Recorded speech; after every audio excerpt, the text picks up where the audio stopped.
कांदिवली के ward number 27 में शिवसेना शिंदे गुट द्वारा मंगठाने विधानसभा क्षेत्र में बड़े बड़े प्रोजेक्ट चालू किए जा रहे हैं। ऐसे में जनता की कई समस्या को देखते हुए बस्तियों से लेकर मुख्य खस्ताहाल डामरी वाले सड़कों को सीसी रोड यानी सीमेंट्स के पक्के रोड में बदला जाएगा। बीते दिन स्थानिक विधायक प्रकाश सुर्वे ने कई सड़कों का भूमि पूजन करके इसे हरी झंडी दिखा दी। करोड़ों के प्रोजेक्ट को इस सड़क योजना में शामिल किया गया। यह प्रोजेक्ट अकुराली रोड से लेकर बस्तियों के अंदर तलक के खराब खस्ताहाल सड़क को सीमेंट के पक्के रोडों में बदलेगी। स्थानिक वार्ड नंबर 27 के शिवसेना शिंदे गुट के वार्ड अध्यक्ष चंद्रकांत कालूबर्मे की मां ने विधायक प्रकाश सुर्वे की इस पहल को लेकर जनता काफी खुश है। आइए जानते हैं खास रिपोर्ट।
जी, आज के भूमि पूजन के बारे में कुछ बताइए। क्या क्या कितने रोडों का आज कॉन्क्रीटीकरण होने वाला भविष्य में आगे?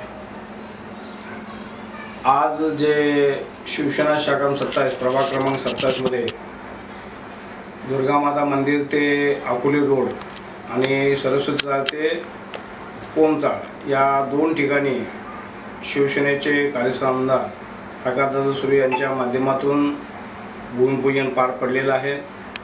खूप लोकांची इच्छा होती की हे खूप लोकांची मागणी होती 10 ते 15 वर्षापासून होते, परंतु ते काम पूर्ण थांबलेलं होतं। परंतु मुख्यमंत्री एकनाथ शिंदे साहेब ज्यावेळेस मुख्यमंत्री झाले त्यावेळी या कामाला चांगल्या प्रकारे गती आली। आम्ही चांगल्या प्रकारे शिवसेना शाखा 27 ने पाठपुरावा केला। त्यामुळे आज हे मुख्यमंत्री एकनाथ शिंदेच्या काळात झालेलं हे मंजूर झालेला हा रोड शिशी रोड याचं भूमिपूजन आज सन्माननीय आमदार प्रकाशदादा सुर्वे यांच्या शुभ हस्ते पार पडलेला आहे। या भागातील शिव प्रभाग क्रमांक 27 मधील जे स्लममध्ये राहणारी जनता ही खूप खुश आहे या कार्यावर आणि लवकरात लवकर या कामाला सुरुवात होईल आणि चांगल्या क्वालिटीचं चांगल्या प्रतीचं हे शिशी रोडचं कामकाज जे रोड आहे तो आम्ही शिवसेना शाखांच्या वतीने सातत्याने पाठपुरावा करू आणि स्थानिक गृहनिर्माण सोसायटी आहेत, सरस्वती गृहनिर्माण सोसायटी असो किंवा दुर्गा माता मंदिरच्या ज्या काही सोसायटी असो मित्रमंडळ असो त्यांचं आम्ही सजेशन घेऊन कॉन्ट्रॅक्टरच्या माध्यमातून चांगल्या प्रकारे आपण शिशी रोड पूर्ण करू। कलवर में जी देखा जा रहा है बहुत सारे काम हुए सड़क को लेकर के, सीसी रोड को लेकर के, लेकिन चालू हुआ काम कुछ टाइम बाद उसमें क्रैक हो जाता है सड़कों में। काफ़ी कंप्लेन भी हुई है मुंबई की सड़कों को लेकर के, क्या कहना चाहेंगे इसमें?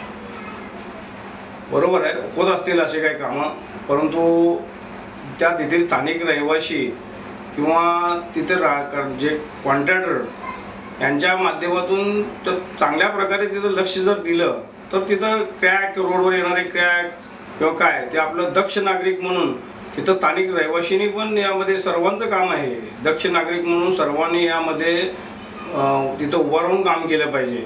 आम्ही जरी राजकारणी शिवसेना शाखामध्ये जरी असलो तरी दिवस रात्र आपण लक्ष नाही देऊ शकत, परंतु स्थानिक रहिवासी स्थानिक मंडळ असतील स्थानिक सोसायटी रहिवासी सोसायटी असतील त्या लोकांनी यामध्ये लक्षपूर्वक घातला पाहिजे।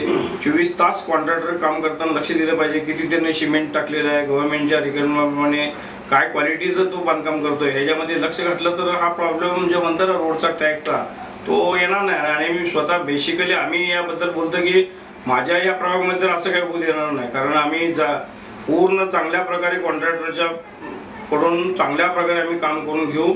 सर्व आम्ही सरस्वती गृहनिर्माण सोसायटी असो किंवा जेवढ्या काही दुर्गा माता मंदिरची सोसायटी असो किंवा जे काही मित्रमंडळ सजेशन असो सर्वांचं आम्ही मागणी करून एकत्रपणे आम्ही लक्ष घालून हा चांगल्या क्वालिटीचा रस्ता उभा करू, कुठल्याही प्रकारचा क्रॅक येणार नाही याची आम्ही काळजी घेऊ। बजट कितनी मिली है इस सड़क को?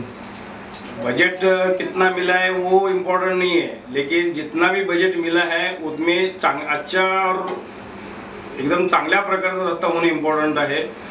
जे काही शिंदे साहेब आम्हाला सांगितले की कुठल्याही प्रकारचा निधी हा कमी पडू देणार नाही, विकासाच्या कामासाठी निधी कमी पडू देणार नाही शिंदे साहेबांनी सांगितले। त्यामुळे आम्ही कॉन्ट्रॅक्टर सांगू की तुला निधीचं कमी पडणार नाही, कमी पडलं तर आम्ही वरिष्ठाला आम्ही मागणी करू की परंतु रस्त्याची क्वालिटी ही चांगल्या प्रकारे असणार आहे याची आम्ही गॅरंटी तुम्हाला 100% देऊ।